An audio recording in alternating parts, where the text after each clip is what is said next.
And hello, my fellow nerds. My name is Richie, and welcome back once again to PokéMonth. So, the Pokemon Special series, I should probably say. Anyways, this time, as you probably seen in the video title, we're gonna be talking about poison types this time. And I know we kind of went from bug all to poison immediately, but I promise you, promise you, each list will have a unique set of Pokemon. I believe I said in the beginning of the series. So I'm not going to be talking about Venomoth twice.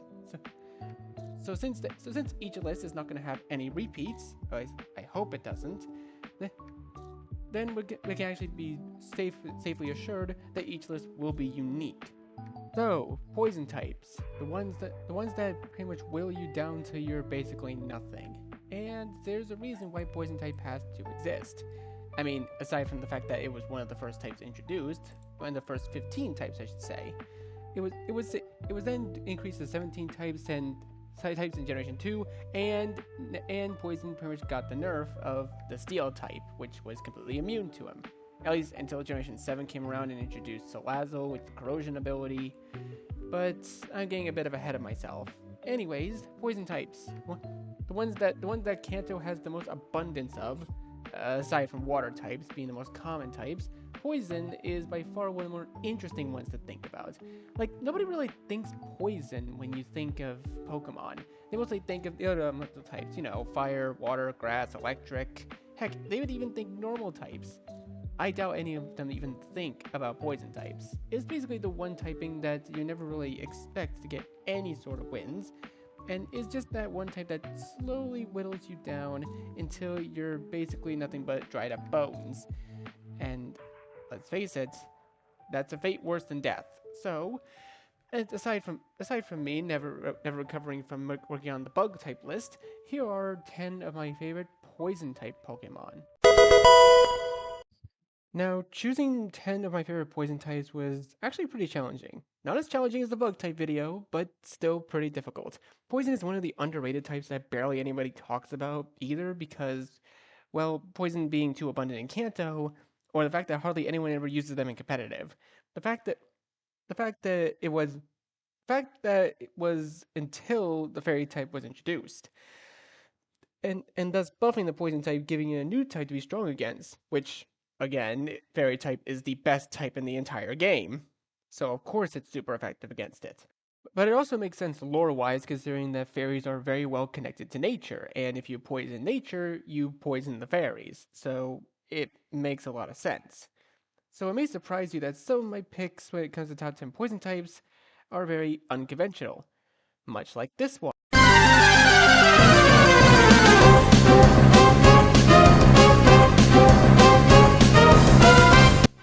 So, Seviper is probably a favorite poison type of mine, and for a good reason. And no, it isn't because Jessie had one in the anime, although that is part of the reason. I liked it due to how outlandish this thing looks. The design feels like something that belongs, but also doesn't exactly belong in the Hoenn region. And it's awesome. It has an awesome backstory, being a rival to Zangoose, and that the markings are from fierce battles with Zangoose. And, this also makes sense because they're both based on a certain type of snake and mongoose, and mongoose and snakes really don't like each other. Like, they absolutely hate each other in real life, and it works just as well in Pokemon. And Pokemon is actually very keen on making this detail accurate, mostly because, well, if you have a horde battle in Generation 6 with a bunch of Zangoose and one Seviper, or a bunch of Seviper and one Zangoose, the Seviper or Zangoose will target the Zangoose or Seviper that's in the group instead of you, which honestly is very funny, and I think they should do more stuff like that more in the future. In fact, they actually do this sort of thing in the future in Generation 9, where since Zangoose and Seviper are once again back in the exact same region, if they happen to see each other, they will literally fight each other by having the loser run away in the process, with the winner roaring in triumph. And it's little details like that that I'm kind of a sucker for when it comes to video games. I love stuff like that. And it also got its own attention when it was introduced in Generation 3, as the Viper itself isn't much of a pushover either. It actually has some solid move coverage, and even had a signature move in Poison Tail before they made it accessible to other Pokemon, because Seviper here isn't the only one with a poisonous tail. It also gets access to set up moves like Coil, coverage moves for fire, like Fire Fang against Steel types, Crunch for Psychic types, Seed Bomb for ground types, and Taunt to shut down other setup opponents. And the two abilities against Shed Skin and Infiltrator are okay, I guess. Shed Skin is an ability that cures the Pokemon from its status conditions every now and then, while Infiltrator is an ability that pretty much ignores the opponent's substitute and attacks directly. So basically, you put up a substitute, this thing doesn't care, it'll still bite your ass anyways. But that's when things start tilting the other way, because Seviper isn't really as great as you think. Its stats point to it as being a mixed attacker, which sounds nice in theory, but it hardly works in practice. Seviper suffers from a base 65 speed stat and base 60 defense and special defense, and while its HP is okay, it isn't that great. This in turn makes it actually more frail than you would think, and it's easy to KO by faster and stronger Pokemon, such as, I don't know, maybe a Mewtwo. Seviper definitely needs some form of buff in the future. Hopefully a new Mega or maybe even a permanent evolution to make it much better than it already is. My here's just hoping for a permanent evolution. Although now that I think about it, if they gave one to Seviper, would they have to give one to Zangoose too to continue their whole rivalry thing? I don't know, maybe. So do you guys remember the Ultra Beasts? Introduced in Generation 7, these guys were weird, crazy weird entrance to the entire Pokedex. No, I won't be talking about Nihilego. I did that in the top 10 rock types. Go and watch that one if you want to see it. Well, the sequel game gave us 4 new Ultra Beasts. Blacephalon and Stakataka are really unique, but it was the other 2 that actually interest me a lot.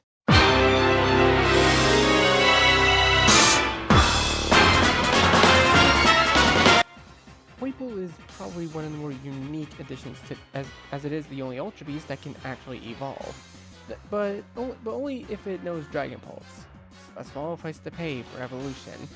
Poipole itself is really adorable in its design. It's a poison type that really strikes me as very unique and different from the usual Arbok or Salandit, or even the Viper for that matter.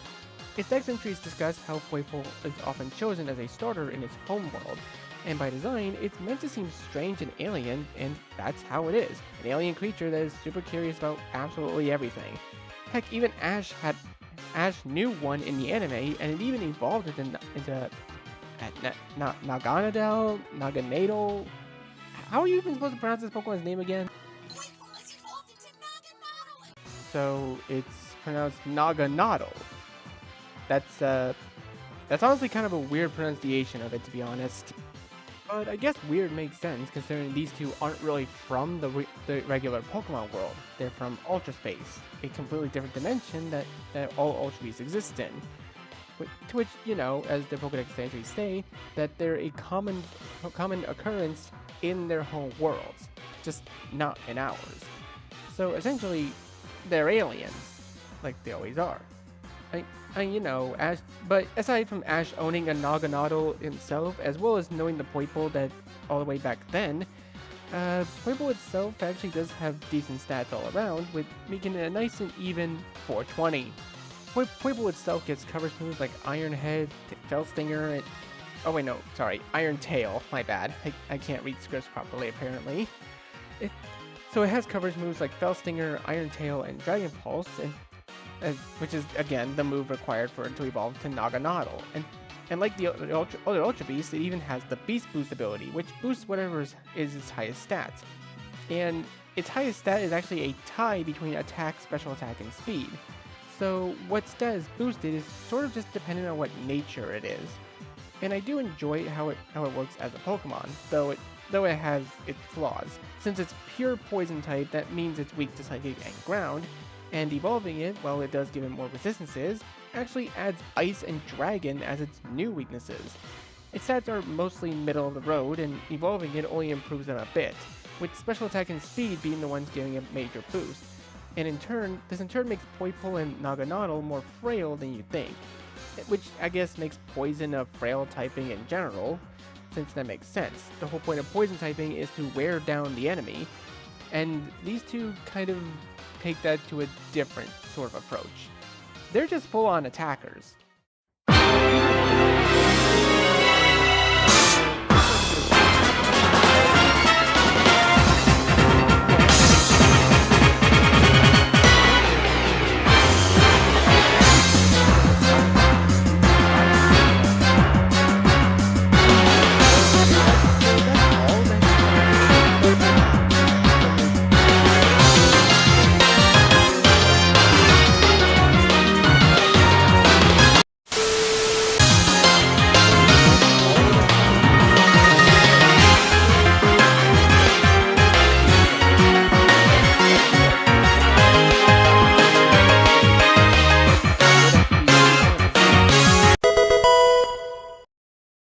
Generation 5 has quite a few contenders for good poison types.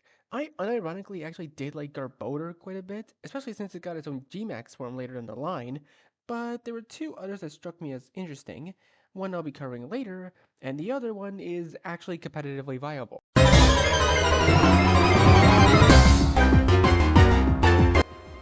Amoonguss is probably the most well-known poison type in competitive play. It tends to be for good reason. It's designed to have some of the best support out there with moves like Toxic, Rage Powder to redirect attacks, and most infamously Spore. Spreading status conditions on the opponent is sure to make you a nuisance to deal with. Its ability Effect Spore gives it even more ways to deal out status conditions, and to give its allies an edge in combat. Amoonguss has a deck stacked in its favor, with a pina colada of poison, paralysis, and slate cocktails to spice up the game. Its hidden ability Regenerator it's okay to say the least. It's another way to allow it to stay alive by retreating for a bit while allowing it to regain health as long as it's not in battle. And thanks to all these abilities and coverage moves that it has, and even some of the status options it can pull off, it has won 42 regional championships and 11 international wins, which is really impressive, especially with its grass poison typing. And usually you would think the grass poison type is not that great, but it's actually got some pretty good things defensively. But namely the fact that it resists fairy types, which again, fairy types are the best type in the entire game. I cannot stress that enough. However, the one thing that holds Amoonguss back is, well, it's mostly its speed.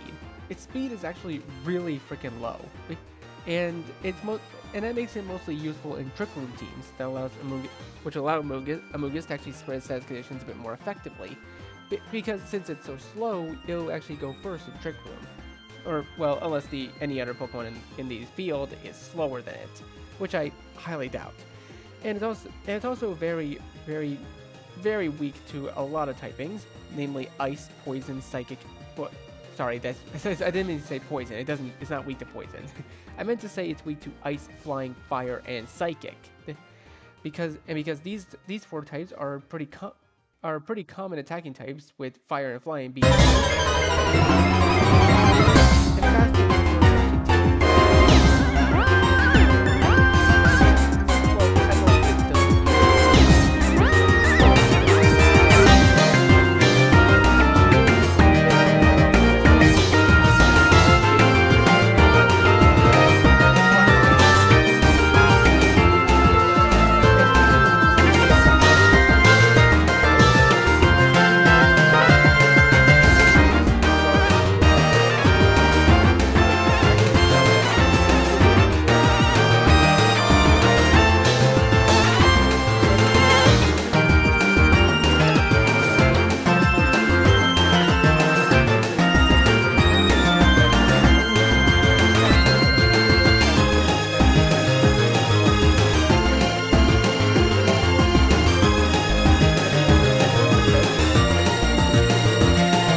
how this design is completely illogical.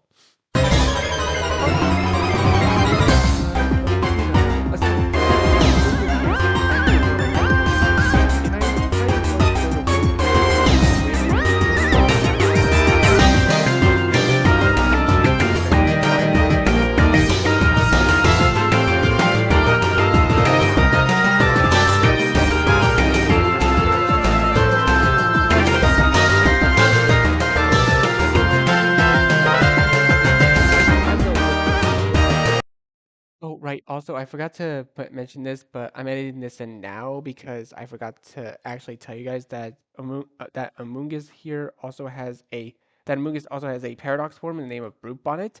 It's essentially the exact same thing, but it's apparently from what I've heard, it's not as good as Amoonguss. So just aside from that, yeah, Amoonguss is still a good Pokemon. It's just I also like Brute Bonnet, and considering that I like this thing that also means I like Amoonguss. So I kind of completely forgot to mention that it has a paradox form. So anyways, we're going to continue on with the list now. And now I present to you the other Gen 5 poison type that had made the list.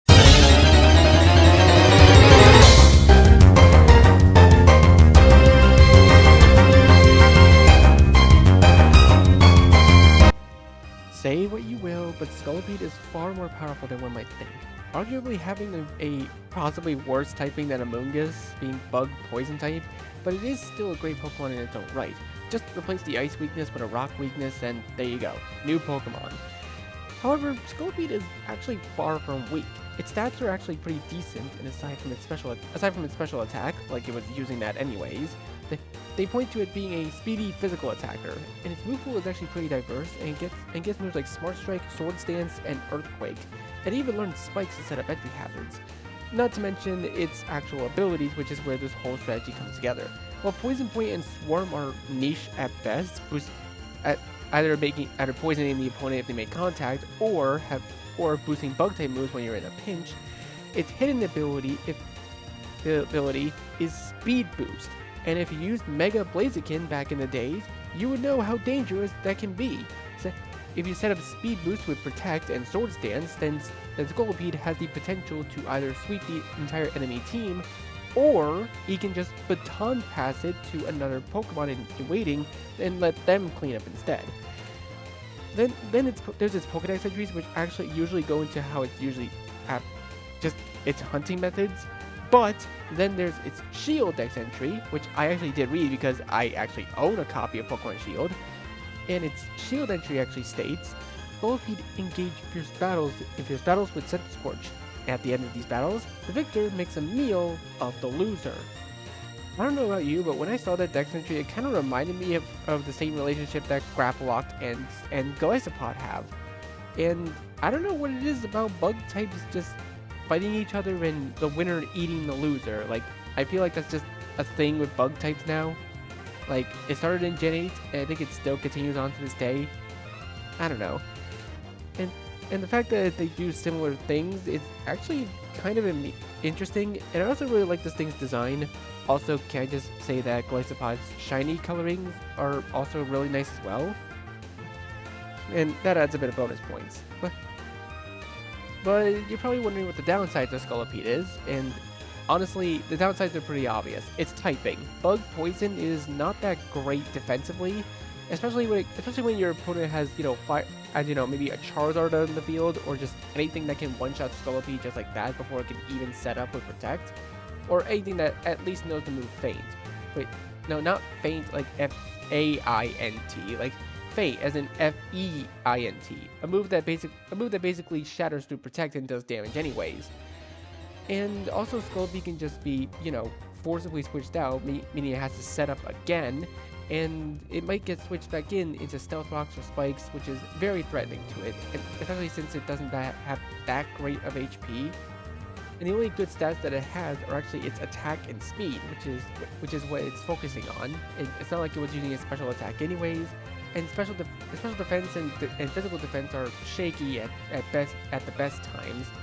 Oh, and once again, its HP is very low, at being at a base of 60, which isn't that great. But aside from that, I still like Scolipede, and I wouldn't mind having it on my team. Plus, it's just a really sick design. Let's just give it credit for that at least. So, given that Johto is my favorite region, you'd probably think something from there would be on the list. Well, yeah, obviously. I would always pick a Johto Pokemon for every single list I've made in this series. And it is my favorite generation after all. Looking at the roster, it does have a nice selection of poison types like Ariados and even the ever so popular Crobat, both of which are pretty popular one way or the best way. But there's one poison type I waited for a long time to get its second coming.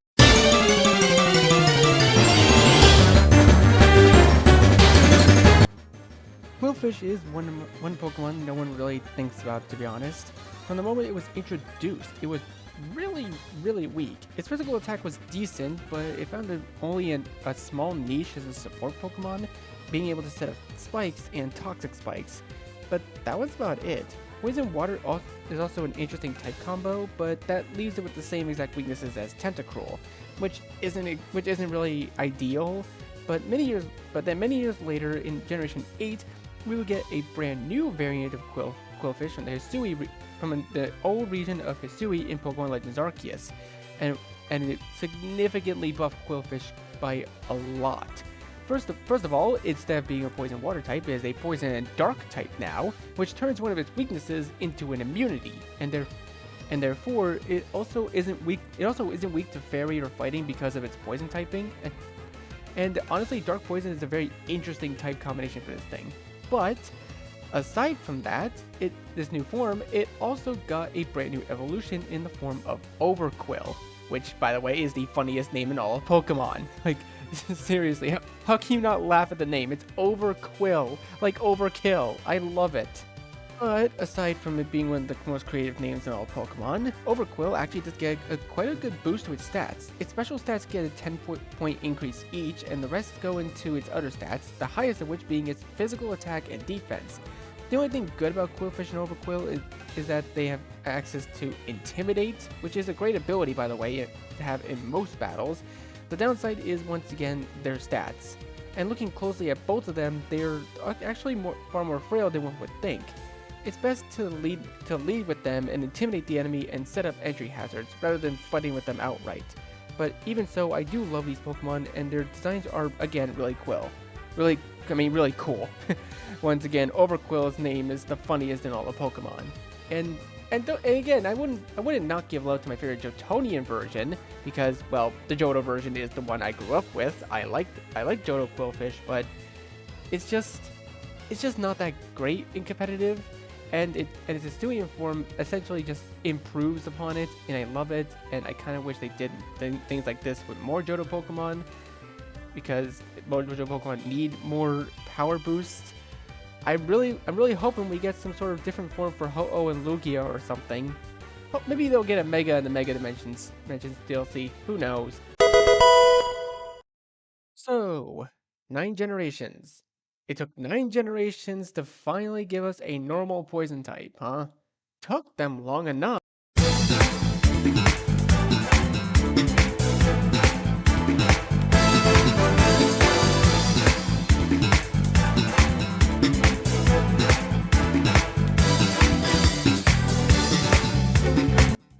Grafaiai was the first ever normal poison type in the series, introduced in Generation 9, along with its pre-evolution, Shroodle.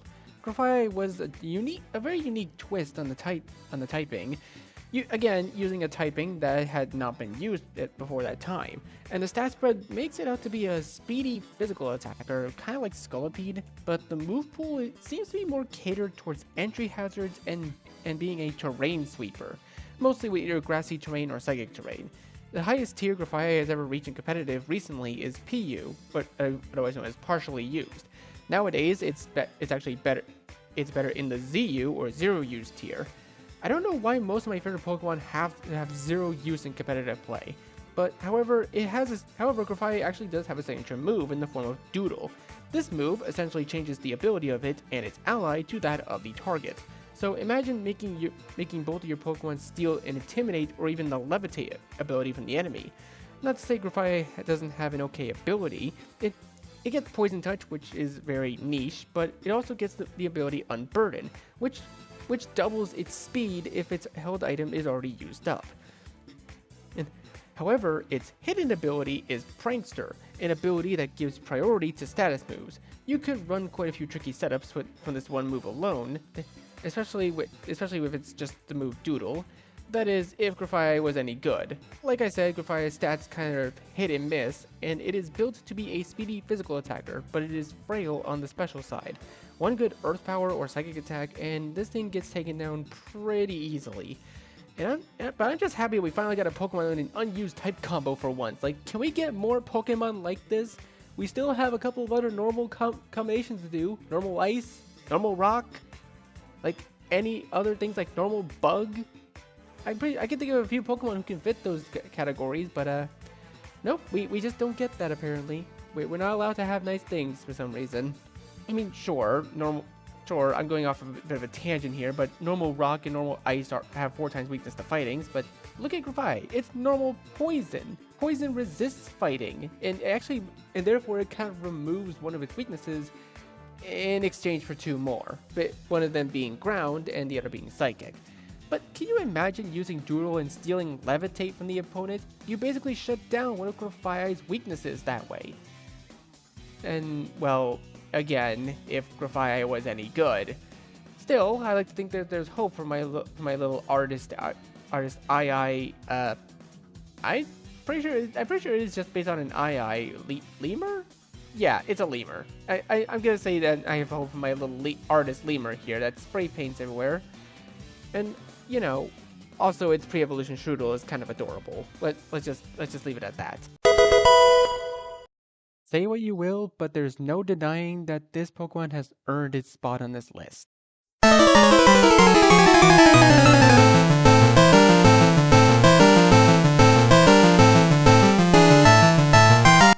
There's no denying the king, baby. Nidoking is probably the first Pokemon you would think of when anyone mentions poison types. Starting in the absolute oldest Generation 1, it was an absolute monster. And not just because of its surprisingly good bulk and relatively wide move pool, but Nidoking was actually the go-to Pokemon for speedruns, mostly because of some glitches that are exclusive to Generation 1, like the ever so iconic X accuracy glitch. Which, by the way, to explain, the X accuracy glitch was that when you use an X accuracy on a Pokemon, it did not give you better accuracy. It gave you perfect accuracy, meaning that you would always hit your moves no matter what, even if there were 30% one-hit KO moves. That is insane. But aside from that, Nidoking actually truly is a great Pokemon.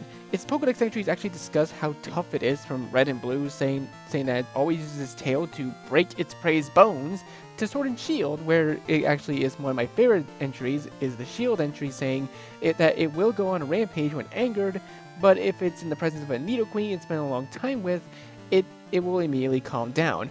I just imagine the Nidoqueen seeing it like, honey, you need a Snickers. While Nidoking does have middling stats, its physical attack is a respectable 102, which works well with its move pool because it gets a great amount of physical moves, and a lot of type coverage too.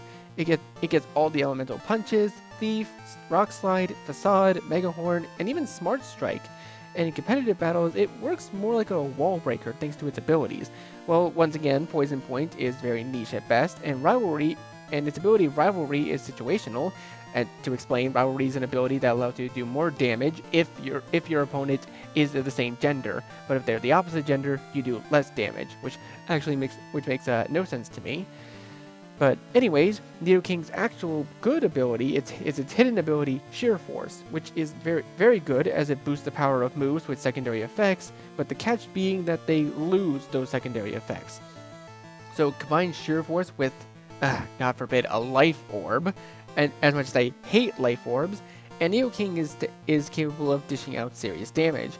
Its weaknesses mostly lies in its speed. Base 85 speed isn't that bad, but it isn't that great either. This allows other Pokemon to actually outspeed and KO it with ease, and the poison ground typing, while unique, it actually and the fact that it gives it an immunity to electric and super effective stab against fairies also gives it gives it 4 weaknesses. And considering 3 of its 4 weaknesses are mostly special attacking types, Nidoking isn't gonna go very far in that case. But when it comes to raw physical power, I would recommend Nidoking as a prominent member of any team, whether it be casual or competitive. So this pick from my list is a bit more recent than the others, but I had to include it just because it makes the most sense to me.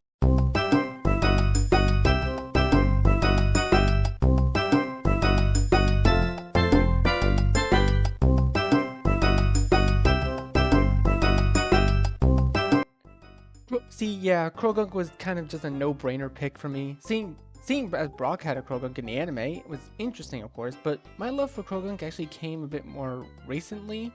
Pretty much everywhere else. From promotional material to Krogunk being playable in Pokken Tournament. You guys remember that game? Feels so long ago now. And it also comes from the fact that, well, the fact that, you know, I also got a shiny alpha one in Pokemon Legends Arceus, and I freaking adore this thing. Oh, just look at my big girl, she's so cool. I always kind of thought that this Pokemon had something, it was destined for something down the line, and being one of my favorite frog Pokemon, it definitely is. Its Pokédex entries talk about how it usually has a dastardly personality, but it's also loved for its comical appearance. At least that's what it says in Legends Arceus. Most Krogunk are also really relaxed, and I don't just mean in like relaxed nature. I mean its evolution Toxicroak even, well, aside from Toxicroak, the actual evolution of it, which I do love, but Krogunk is just more of a favorite of mine because for a lot of personal reasons, and Krogunk even had a major role in the spin-off game Pokemon Mystery Dungeon, you know, as the guy you get rare items from in exchange for items that you don't want. And I always thought he was the cooler one out of the whole guild in Explorers the Sky, and that opinion still holds true. In the main series, it has some positives of having a unique typing of poison fighting. While its stats aren't great, it seems to be a mixed attacker with frail defenses, and I can work with this. You know, that is, if I can get around the whole drawback of it being weak to psychic attacks. Meaning that, yes, a weak move like Confusion could knock this thing out immediately. And its move pool, while varied, relies heavily on TMs to be any good. Though it does get a few coverage moves as well, be it like Icy Wind, Aerial Ace, Bulldoze, Foul Play, and even Thunder Punch for some reason. It also gets access to relatively good abilities. Anticipation, which is an ability that warns you about any super effective attacks the opponent might have, and its better ability, Dry Skin, which heals Krogunk if it's in the rain or if it gets hit by a water move, but at the cost of taking damage in the sun and taking more damage from being hit from a fire type attack.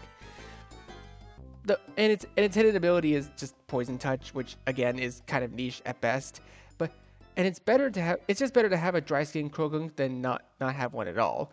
And its role in the anime is as the one who stops Brock from flirting with women was incredibly funny, to say the least. And that one time it, basically just stopped an attack from a time-controlling deity. Yeah, that was a really epic moment, and that stayed in my mind forever. But aside from its role in the Darkrai movie, I actually really like this Pokemon, and I really hope to see more hilarious moments from it in the future. And my freaking computer notifications just went off during this recording, my god. As I was saying, I essentially do want to see more from it, and younger me would never forget that day that it no-sold an attack from Dialga. But Krogunk being the omnipresent-ish Pokemon that always made me smile, and I will continue to smile so long as Krogunk remains one of my favorites. 8 generations. That's how long it took them for them to come up with this type combination.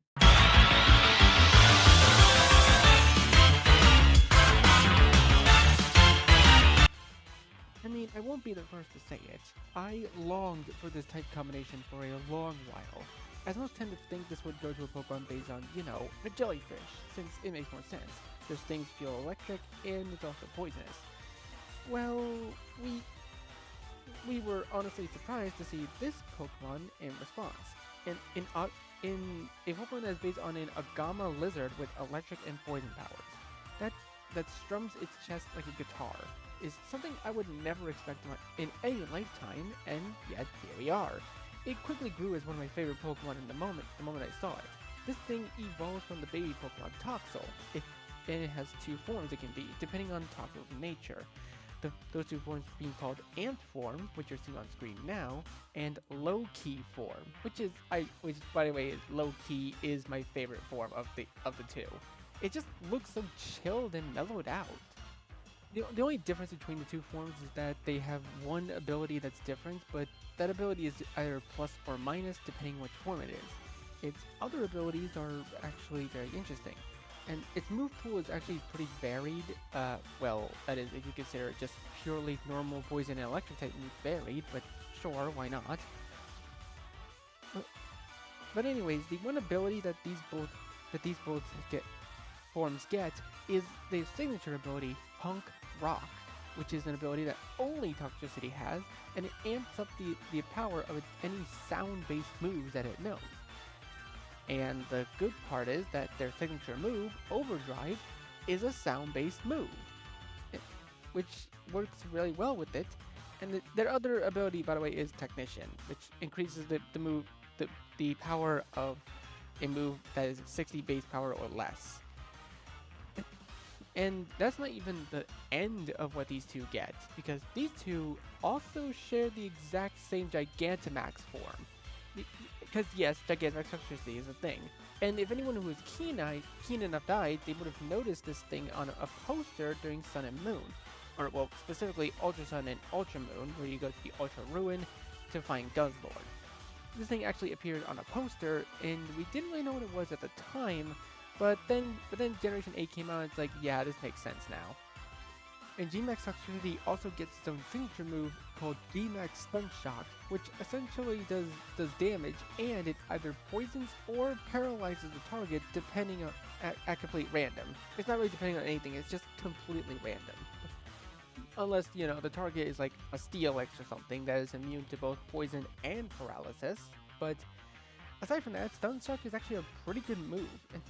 And that makes it extremely overpowered. It even got a tough win back in 2020. But there's one glaring thing holding Toxtricity back, and that's its typing. Poison Electric, while being a unique typing to Toxtricity and Toxel, has quite a lot of weaknesses. First of all, it's weak to Psychic types, which, yeah, a lot of poison types are, unless they have Dark types attached to them. But these guys are also 4 times weak to ground and can't even touch Steel types with their poison moves because Steel is immune to poison. So you can't really do much with them. So if they run to a ground type, your only option is to switch it out because, well, it's not going to stand up to a Hippowdon, let's just leave it at that. And despite how these Pokemon look, they can't actually outspeed very many threats. These things are actually a bit on the slower side when it comes to electric types. And even worse is that a Toxtricity at full health could be KO'd by a single move that it's weak to. Which means, yes, even Mud Slap would KO these things pretty easily. But even with all of those weaknesses, Toxtricity can still be used to great effect to this day. And heck, I'm actually using one on my current playthrough of Pokemon Shield. Yes, I am replaying Shield again. I wanted to use the Amp form Toxtricity, but my Toxel evolved to a low-key form, so I'm just gonna have to deal with that. Anyways, I really like Toxtricity, and it's also one of my favorites. But there is one poison type Pokemon that I like more than the other. So, the last Pokemon on my list, this may actually surprise you because, well, it's a Pokemon I didn't think I had much going for it, especially for Generation 1. And yes, it is a Gen 1 poison type. Yeah, big shocker, big surprise, but let's be real here. We all do kind of like Gen 1 because we give it a little bit of slack. It was the first generation that they made, and it isn't really as bad as we thought it'd be. But, you know, aside from the games being held together by nothing but duct tape and a dream, it it actually did have quite a few good Pokemon. Again, most of them being poison type because this is the freaking Kanto region. But one poison type actually did catch my eye, and no, it was not just because of the anime. I think you guys might know what I'm talking about, so I think I'll just stop talking, especially since this one actually got a huge buff later down the line that I will explain in a second.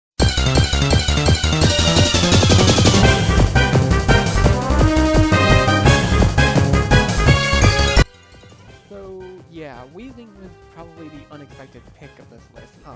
You're probably wondering why Weezing of all poison types. Well, it's not because of its design, it's because of some random prediction I had when I was younger, actually. So, it's time for a little bit of a story time. Pokemon story time, I suppose. A bit of info on Weezing first, though.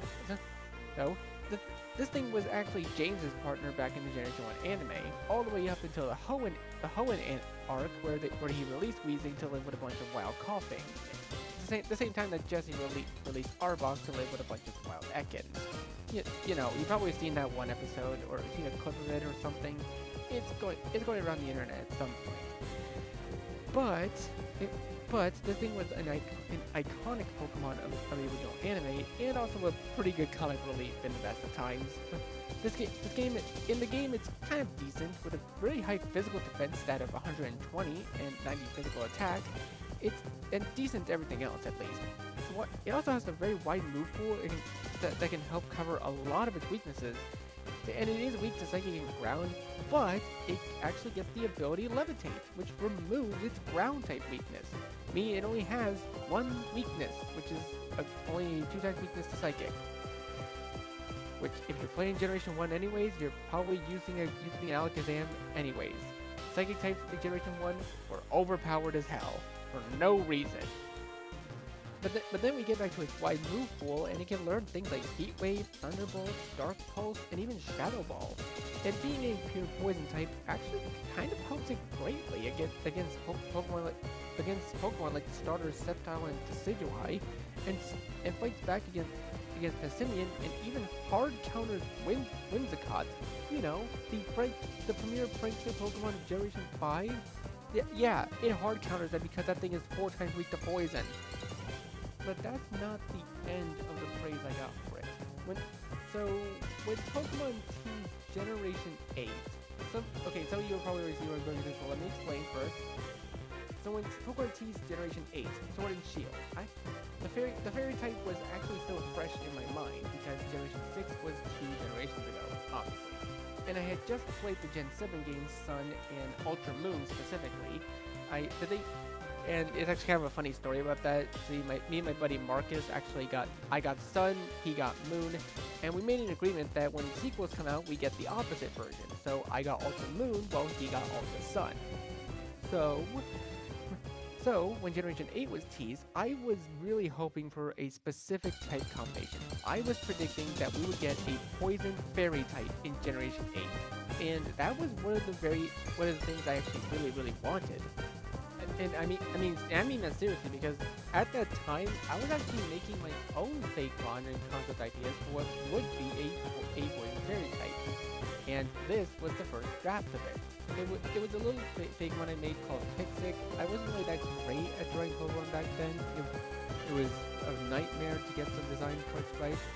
But once it did click for me, I eventually redesigned the Fakemon, and well, it looks even better now. Heck, I even made a difference in the tails between the males and females. And honestly, I really like what I did with the shiny form. I just made it a purple, and I really liked it. And this is the design for my Fakemon for a while.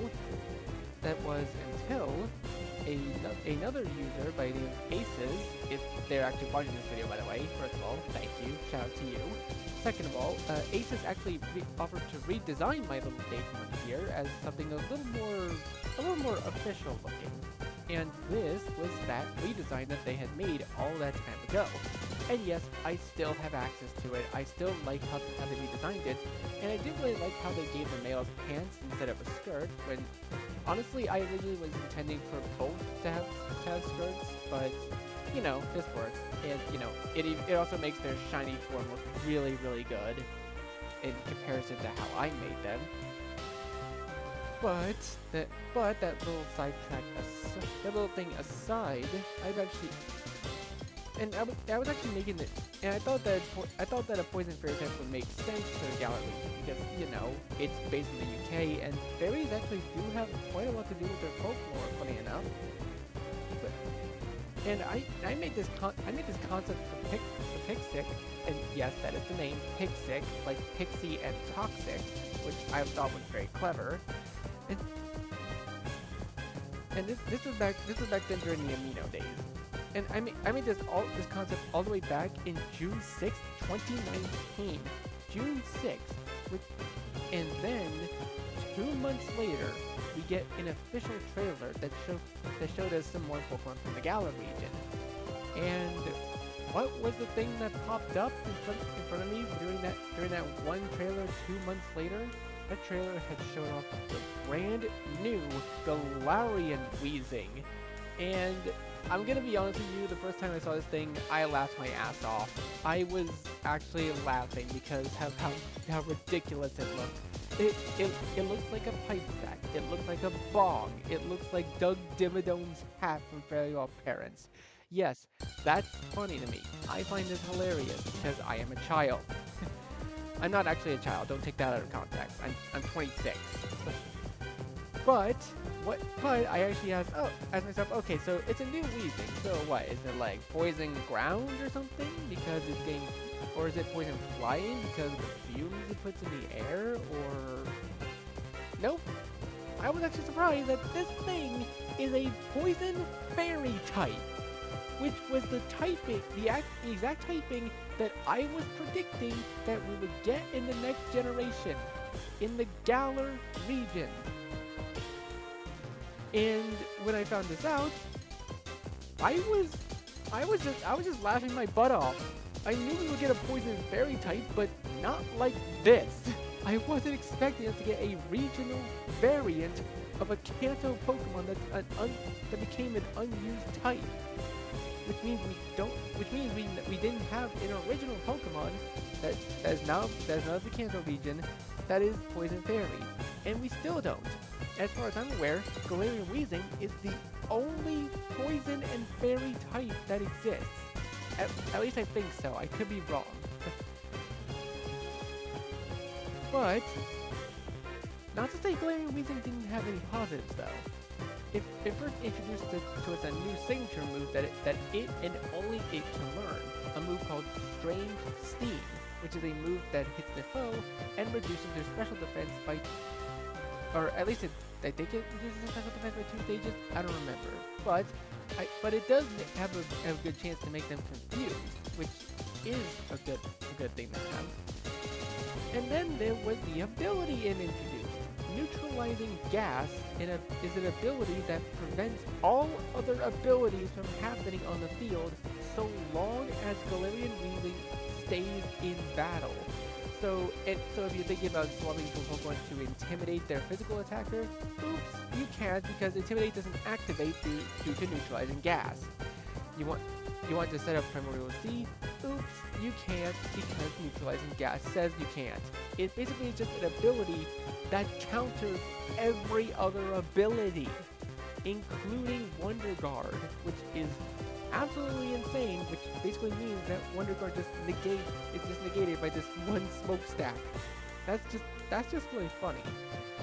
But and adding the fairy typing to its poison typing also makes it immune to dragon type attacks, and it also makes it super effective against dragon too. So there's that, I suppose. But this does also make it so that it still isn't any good against steel types, since steel is already immune to poison, and fairy types.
We'll